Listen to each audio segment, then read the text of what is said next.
'Cause I've been everywhere, man. I've been everywhere, man. Across the deserts bare, man. I've breathed the mountain air, man. I've traveled, I've had my share, man. I've been everywhere. Been to Tullamore, Seymour, Lismore, Mooloolaba, Nambour, Rochester, Kilmore, Marillaba, Birdsville, Emmaville, Wallabill, Woodhouse. Connemara, Strathrown, Proserpine, Ulladulla, Woodhouse. Darwin, Gingin, Lillaquen, Muckdilla, Wallumbilla, Bougainville, Cumberland. Colac. I've been everywhere, man. I've been everywhere, man. Inverleigh. Across the deserts bare, man. I've breathed the mountain That is, of course, air, Lucky man. Star I've traveled, I've introducing had my share, man. our regional roundup for today. And Rob, we've stumped you today. You have got no idea where we're going today. We've got Kirsten Diprose on the phone, and she's in Woodhouse. Hello, Kirsten. Hello, great to be here. Yes, I'm in Woodhouse. Yeah. Now Rob has got. It's Neil, by the way. We've spoken before, but Rob, the other bloke, he's got no idea. Help him out. Well, Woodhouse is just north of Karamat. Does that help you out at all? Karamat. I know where Karamat is. Yes, just south of Woodhouse. You're in our neck of the woods, Western Victoria. Yes, I'm in Western Victoria, so the Western District, and I'm surprised you know where Karamat is. It's a tiny town of about 150 people, and Woodhouse is a sort of locality just north of there. So we're about 25 k's south of Dunkeld, for anyone who's still kind of trying to pick us. And, Yep. you know, I'm about 50 k's out of Hamilton. Not far from the wool capital of Australia. That's right. Yes, sheep country, but we do crops as well here. Well, there's a lot more cropping, and that might be the first question. You're a researcher, you tell me. Now, one of the great changes I've noticed in all of my life in agriculture is how much the landscape of the Western District has changed. It was pretty much cattle, sheep, cattle, sheep, cattle, sheep, as far as the eye could see, and occasionally someone would grow a crop of oats. But now you drive from Geelong through to Hamilton, and it's wheat, oats, barley, canola, faba beans, all sorts of weird and wonderful things. Cropping has changed the landscape. Grapes. Grapes even, yes. Yes, all of that. It has. Look, I've only been here for 10 years, so I'd reckon the change sort of happened long before me, but there was that sort of big shift where people started getting more into mixed farming. So obviously traditionally sheep, and, you know, my family, my husband is a farmer, and so they started as sheep farmers, and then it sort of became sheep and a little bit of crop, and then a lot more crop, and now there's cows as well. And would you believe, in our property, this is my husband who just, does this, we also have 3 camels, an ostrich, and some Texas Longhorn cows. Stop it. I'm so disappointed you don't have a partridge in a pear tree. Otherwise, we would have had the theme for the program. Yeah, so it's like a mini zoo, and sometimes when you drive past it, he likes to put the animals on the side. So if you drive past, people go, "What is that? A camel?" Hold on, what? Yeah. Kirsten, people like you are much needed in agriculture. The ability to predict, read, research, as you said, and one of the things that's now a little bit more able to be prepared for is the climate, and farmers make decisions daily with a high degree of risk relevant to climate. We've just had the news that La Nina has finished and El Nino is on the way back. How much of your research is around weather patterns? Yeah, look, my background is in communications, so I was a journalist for 15 years with the ABC, and I still do a bit with them. And then I sort of got into agriculture, and I worked for the Victoria Drought and Innovation Hub through Deakin University. It's sort of a partnership of unis and farming systems groups in Victoria. So I do a little bit of research on that, and we've been looking at climate adaptation recently.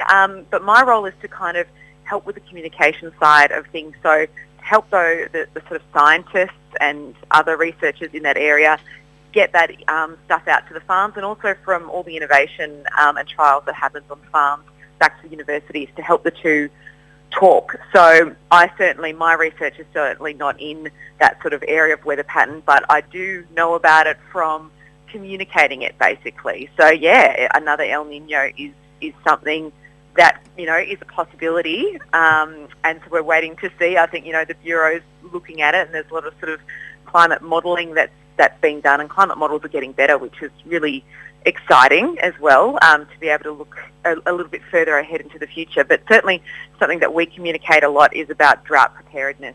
And even while we've been in this wet phase, and it just doesn't seem logical, I think, to our human brains. We're like, it's just been so wet. We can't possibly be facing another drought.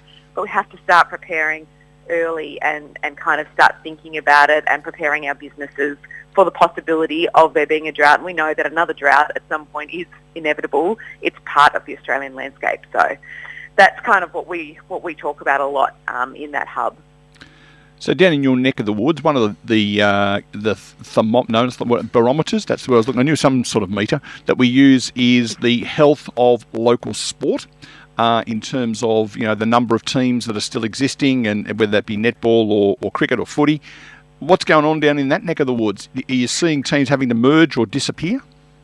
Yeah, so look, Karamat has a footy club, which is great, and I've got 2 young boys, they're 8 and 6, and they've been doing footy training, and I asked the other day, I said, it's footy training going to start soon, I'll bring the boys, and look, we're struggling to find someone who's able to give all their time to help train the boys up. So it is hard to keep the clubs going, but sort of Karamat's, we like to think it's on the map. The seniors haven't had much luck in terms of getting to the top end of the table. We've been on the bottom end for a few years in a row, that's for sure.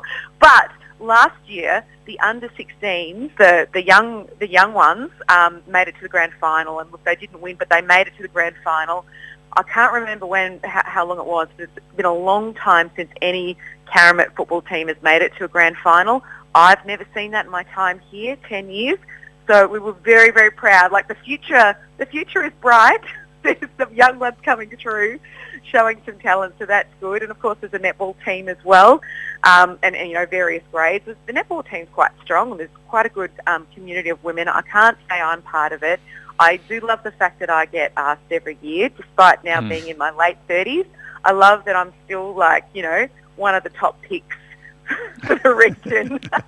2 arms, 2 legs, you're a fair chance in that part of the world. Get you in. That's it. Well, we probably need to let you go, Kirsten. I'm going to do a really shameless plug here. The reason that Kirsten and I know each other is because Kirsten's going to be a guest on the My Birth Year podcast coming up very soon. We're going to record that soon, so make sure you look out for My Birth Year as a podcast. Before we go, we do need to ask the obvious question about the Karamat footy team and netball team. What are they called, and what sort of colours do they wear?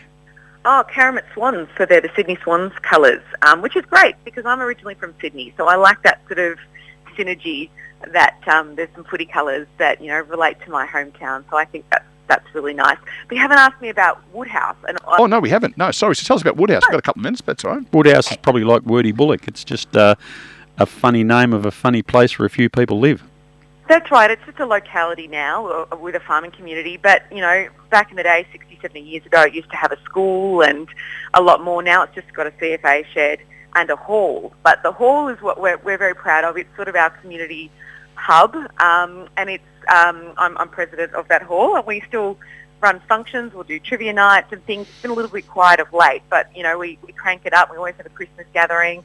But it came out of a soldier-settler community. So after World War II, if you had fought in the war and you were a man, it was only for men who came back, and you could prove that you had some sort of farming capability, you were able to get a small plot of land, and that's what people did. They were given this small plot of land cut off from some of the big estates, and a little tiny shack of a house with, at the time I don't think it had running water or electricity, and the people there really kind of built it from scratch, and it was a success. A lot of soldier settler communities failed because it's really hard to just start farming from scratch, particularly with a small amount of land, but it worked here. And so that community today is still quite strong, and it's sort of the grandkids that are farming it now, and there's obviously newcomers, including myself and things, but that history is still really strong. So I just wanted to mention that because it's quite a unique part of Australian history. And of course, the houses there wouldn't have been made of brick, would they?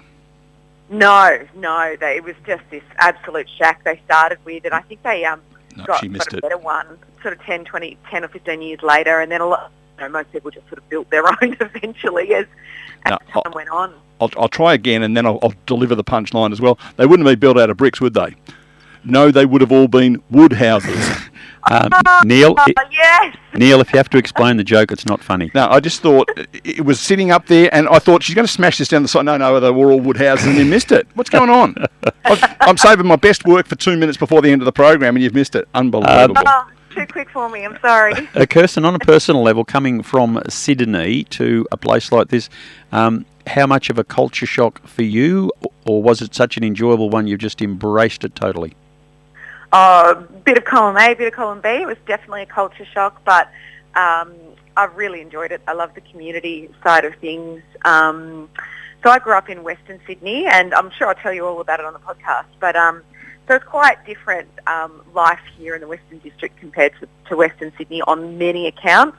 But what I love most is just the community, you know everyone. I love when I go into town, even Hamilton, which, is 10,000 people. I walk down the street and I see people I know, and I know some people really don't like that, but I love that. I just think it's great, and it's something I didn't have so much when I grew up, and I just think it's the best thing to have.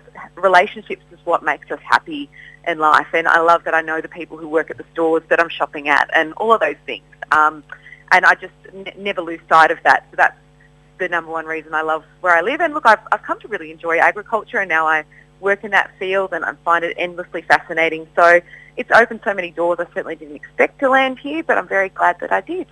Well, we're very glad you did too, because we've been very pleased to speak with you, but we do have to go because the people in the next studio are getting agitated. We're not going to cut them off by 11. Great to chat. I will look forward to chatting to you on the podcast. That's called My Birth Year. That's coming out soon, and look forward to chatting to you then. Thank you. Lovely to speak to what do you call again? The two blokes? That's us. What are we called again? The two blokes chatting. Thanks, Kirsten. Thanks, Best Kirsten. wishes. See ya. Chatting. Bye.